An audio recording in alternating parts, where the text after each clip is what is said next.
Donc une fois que ces pièces principales au niveau de la structure sont réalisées, je vais pouvoir commencer à travailler sur mon effet de bois. Donc l'effet de bois, je travaille principalement avec du cacao et du beurre de cacao fondu. Donc j'essaye de faire en sorte que mon cacao, ma poudre de cacao soit autour de 20 degrés et que mon beurre de cacao soit à un maximum de 38 degrés, mais on ne va pas aller en dessous de 35 degrés quand même. Donc entre 35 et 38 degrés, c'est la température idéale qui permet de le mélanger avec le cacao à 20 degrés. Une fois que j'ai mélangé mes éléments ensemble, je vais les lisser à l'aide d'une spatule de façon à avoir une pâte bien homogène. Et en finalité, mon mélange doit se situer autour de 28-30 degrés, un maximum de 32 degrés. Plus chaud, la masse devient trop liquide et très difficile à travailler.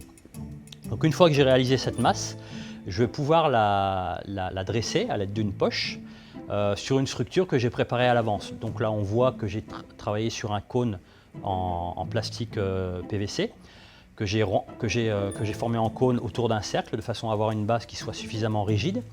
Et ensuite, autour de cette forme conique, je vais pouvoir enrouler une forme que j'ai faite avec du papier enroulé de papier film, de façon à avoir une forme assez flexible qui pourra me permettre de démouler facilement par la suite.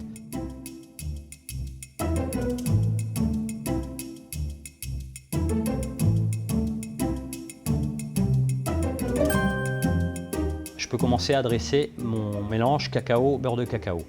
Donc je dresse ça à l'aide d'une poche, donc je tourne autour de ma structure et je commence à former un petit peu l'effet de bois avec ses aspects noueux et un peu de structure de racines, quoi. Je vais laisser cristalliser ça pendant au moins 3 heures, de façon à ce que la cristallisation soit complète et que ce soit vraiment froid à cœur. Ensuite, une fois que ma structure est bien cristallisée, je vais donner 2 ou 3 couches de chocolat tempéré de façon à avoir un bel aspect qui me convient.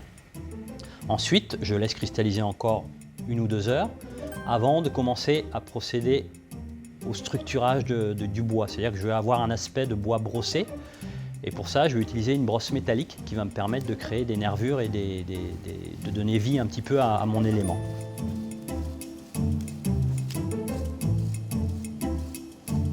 Je laisse reprendre un petit peu et après là, je peux commencer à procéder au démoulage. Donc là, je vais décoller la structure qui se trouve au centre, le cône, et je vais enlever progressivement la structure intérieure avec le papier et le papier film.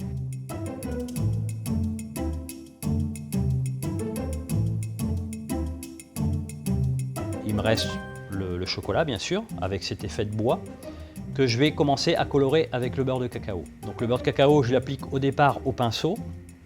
Et pour avoir un bon rendu et un bon fini, moi j'aime bien utiliser la main parce que je trouve qu'on a un contact déjà avec sa matière qui est quand même assez unique par rapport au chocolat.